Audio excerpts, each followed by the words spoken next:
El senador, ¿realmente esto de la parapolítica cambia radicalmente el escenario político del país? ¿Por qué se lo pregunto? Le quiero hacer una aclaración.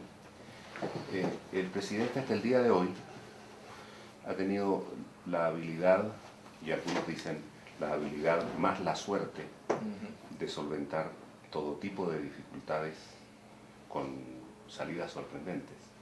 Entonces, ¿hasta qué punto estamos realmente en un momento de una crisis política del Estado de la magnitud que se especula tanto dentro como fuera del país? Yo diría que los hechos son de una gravedad inaudita. Es probable que no haya que no haya país en el mundo que haya tenido que asistir a lo que estamos asistiendo aquí. Es decir, de 70 congresistas involucrados en parapolítica, pues de una u otra manera, entre esos algunos inocentes, lo que sea, pero 70 han sido pues llamados. De esos, mi última cuenta me da como que el 82% son uribistas. El jefe de la policía secreta, el jefe del DAS en la cárcel, pues ha estado en la cárcel por estos líos. Bueno, a eso súmele la actitud del presidente de la República de agredir de mil maneras a la Corte Suprema de Justicia, a la Fiscalía ya la semana pasada también. Cualquier otro país del mundo el presidente ya se había caído. ¿Sí? La pregunta, ahora, ¿y por qué no se cae? Yo pienso que el problema, aquí no es tanto la astucia de Álvaro Uribe, es que el país está en un proceso de descomposición muy grande. O sea, los colombianos están tolerando cosas que en otra sociedad no se tolerarían. Eso producto de las astucias de Álvaro Uribe, por supuesto, pero de muchos años, de muchas cosas que terminaron juntándose todas en este momento. Y sumado eso a una debilidad muy grande de la oposición.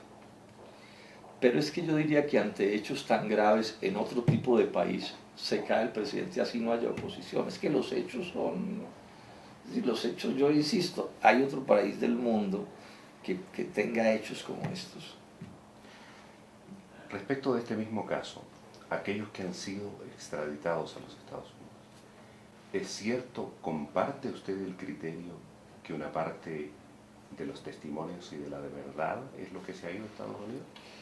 El periódico El Siglo, que es un periódico conservador, usted sabe, tituló, y yo usé ese título en un artículo mío, que el título es La extradición de los testigos. Eso fue lo que sucedió, o sea, los testigos principales de un proceso que incluía la verdad como una pieza clave del asunto. O sea, si esos personajes no decían la verdad, en vez de penas de 7 años, iban a tener penas de 40 años. Y a esos testigos los extraditaron, es decir, a esos testigos los pusieron lejísimos de la justicia colombiana y sin ninguna obligación por parte de Estados Unidos de facilitar las cosas para que estos personajes rindan testimonio, porque no, si algún día rinden testimonio será porque a Estados Unidos se le antojó, pero no hay ninguna obligación realmente legal. De tal manera O sea que le quitaron a la justicia colombiana, le quitaron sus principales testigos. Ese es el hecho objetivo. El presidente Uribe podrá dar la argumentación que quiera, pero el hecho objetivo es que la justicia colombiana tenía unos testigos aquí que los necesitaba para el proceso y se los quitaron. Y quedaron los fiscales y los magistrados de la Corte Suprema viendo a ver cómo logran que esos personajes rindan algún testimonio. Y se trata de un proceso irreversible. Es decir, no van a volver los extraditados. Es muy, o sea, pensar que alguien que cae en manos del imperio, ¿cierto?, va a regresar por estas tierras, yo eso no lo veo muy claro. Pues, claro, todo puede pasar, pero no hay ningún elemento que nos permita aseverar que eso va a pasar. Que además nadie sabe qué es lo que cómo van a negociar con la justicia de Estados Unidos. Usted, Les claro, voy a decir una cosa más dura, ¿y le interesa a Estados Unidos que vuelva? Porque aquí, digamos esto con franqueza, aquí estamos hablando de parapolítica hace mucho rato y de paramilitarismo. Y todo esto sucedió durante todos estos años ajeno al conocimiento de la embajada norteamericana. Es una pregunta que nadie se hace, pero que ahí está.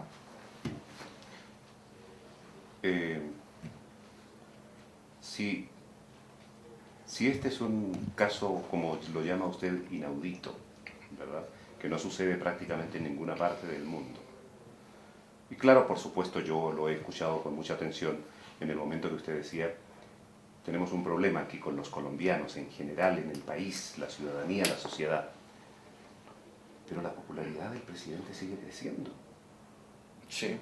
Y entonces uno se encuentra como periodista con la siguiente dificultad. Puede hacer las preguntas más hábiles y críticas que se les puedan ocurrir, que además no es tan difícil cuando se trata del tema de la parapolítica.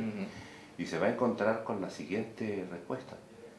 Oiga, mire, pero todo lo que usted quiera, pero yo algo bueno tengo que estar haciendo si tengo una popularidad que nadie en la historia de América Latina, no solo de Colombia, ha tenido nunca en la vida. Sí, probablemente eso mismo pudo aducir Hitler hasta media hora antes de su suicidio, ¿no? Sí, el pueblo alemán se hizo matar en las calles de Berlín cuando ya era una causa absolutamente perdida. O sea, la capacidad de un pueblo para confundirse puede ser descomunal y la capacidad de alguien para manipularlo también puede ser descomunal. Aquí lo que tenemos es una persona a la que hay que reconocerle una habilidad suprema en el arte de impostar, ¿cierto? En el arte de enredar, de confundir a la gente. Y en buena medida yo se lo adjudico a un hecho que creo que es la clave del asunto. Nunca había habido en Colombia alguien más inescrupuloso que Álvaro Uribe. Es decir, Álvaro Uribe es una persona que es capaz de faltar a la verdad o de manipular con un descaro y un desparpajo tal que cuesta trabajo no creerle, precisamente, ¿cierto?, por lo puro desfachatado que es. Pero la historia de la humanidad prueba que ese no es un fenómeno tampoco insular. El caso de Hitler lo pongo pues como un ejemplo a la mano. Tampoco va a decir que Álvaro Uribe pues es igual a Hitler, no se trata de él. Y a Uribe le toca otra cosa que le ha ayudado. Cuando Uribe llega, la crisis económica colombiana era absolutamente dramática. Es decir, aquí los niveles de pobreza, de desempleo, de pérdida de las propiedades, etcétera, en el gobierno de Andrés Pastrana fueron inmensos. Y a Uribe, por un golpe de suerte, lo coge un alza de la economía mundial y una recuperación de la economía nacional. Entonces, al mismo tiempo, con su ataque a la guerrilla, cosa que aplauden los colombianos con todo entusiasmo, porque realmente los colombianos estamos hasta la coronilla de la violencia, y a eso usted le suma unos pesos en el bolsillo a la gente. Sí. Voy a seguir justamente esta línea de reflexión que usted lleva, porque usted decía, bueno, yo no soy un gran experto en el tema de la parapolítica, pero sí es un buen experto en el tema económico. Y durante varios años consecutivos el país ha crecido a niveles muy, pero muy buenos. No será así este año, pero tampoco es una sorpresa, es la realidad más o menos internacional. Concretamente, no estamos frente a un problema económico en Colombia. Está empezando un problema económico que yo pienso que puede llegar a ser muy grave. Sí, está empezando. ¿Por qué? Porque todos los indicadores están mal. O sea, tenemos problemas graves de inflación, de alza de la tasa de interés, de aumento de la cartera vencida, de caída de la producción industrial, de disminución del consumo de energía, de déficit grande en la balanza de la cuenta corriente, de problemas graves en la economía norteamericana, y Colombia es muy dependiente de la economía norteamericana. Entonces, hay muchos analistas, inclusive del establecimiento, que dicen que Colombia puede ser el país de América Latina en unas condiciones más difíciles. Colombia podría sufrir un colapso económico, ¿no? Es decir, usted, con otras palabras, está diciendo, bueno, no hemos llegado a eso, pero esto no es una cosa coyuntural, esto es una cosa más bien estructural. Viene rodando. O sea, yo soy de los que pienso que el modelo económico, por ahí lo escribí en un libro hace unos años, es un modelo económico que da unos crecimientos y caídas muy duras. Sí, entonces son muchas las cosas que dicen que nos podemos estar acercando a una caída muy dura, y si a eso se le agregan los problemas de la economía internacional, la cosa puede ser bastante grave. Senador, y con esto yo voy a concluir. ¿Cómo se sale de esto? Porque una de las posibilidades concretas, y a pesar de que hay mucha gente que dice que no hay tiempo, hay otros que aseguran que hay tiempo suficiente como para hacer un referendo, para revisar los 5 millones de firmas y para más o menos por ahí, por marzo, abril, pues hacer el referendo, y eso le daría tiempo suficiente al presidente para una posible reelección. Es probable que el presidente Uribe tenga condiciones con que sacar adelante un tercer periodo, tanto porque lo pueda tramitar en el Congreso, tanto porque lo pueda ganar el referendo, e incluso pueda ganar las elecciones presidenciales. Eso podría no ocurrir, pero también podría ocurrir. Depende de muchos factores, entre otros el factor económico. Hay que estar pendientes de eso porque eso podría cambiar todo.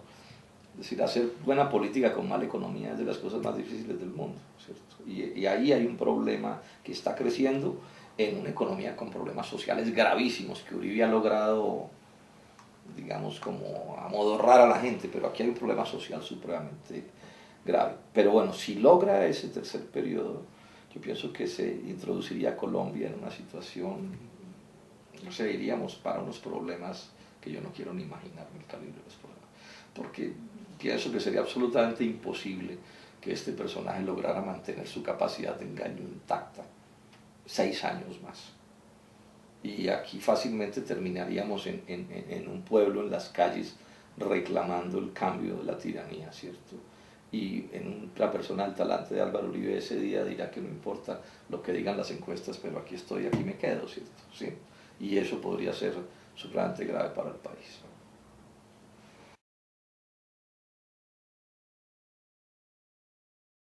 De la magnitud que se especula tanto dentro como fuera del país. Yo diría que los hechos son de una gravedad inaudita. Es probable que no haya que no haya país en el mundo que haya tenido que asistir a lo que estamos asistiendo aquí. Es decir, de 70 congresistas involucrados en parapolítica, pues de una u otra manera, entre esos algunos inocentes, lo que sea, pero 70 han sido pues llamados. De esos, mi última cuenta me da como que el 82% son uribistas. El jefe de la policía secreta, el jefe del DAS en la cárcel, pues ha estado en la cárcel por estos líos. Bueno, a eso súmele. El día de hoy ha tenido la habilidad, y algunos dicen la habilidad más la suerte, de solventar todo tipo de dificultades con salidas sorprendentes. Entonces, ¿hasta qué punto estamos realmente en un momento de una crisis política del Estado? La actitud del presidente de la República de agredir de 1000 maneras a la Corte Suprema de Justicia, a la Fiscalía ya la semana pasada también. Cualquier otro país del mundo el presidente ya se había caído. ¿Sí? La pregunta ahora, ¿y por qué no se cae? Yo pienso que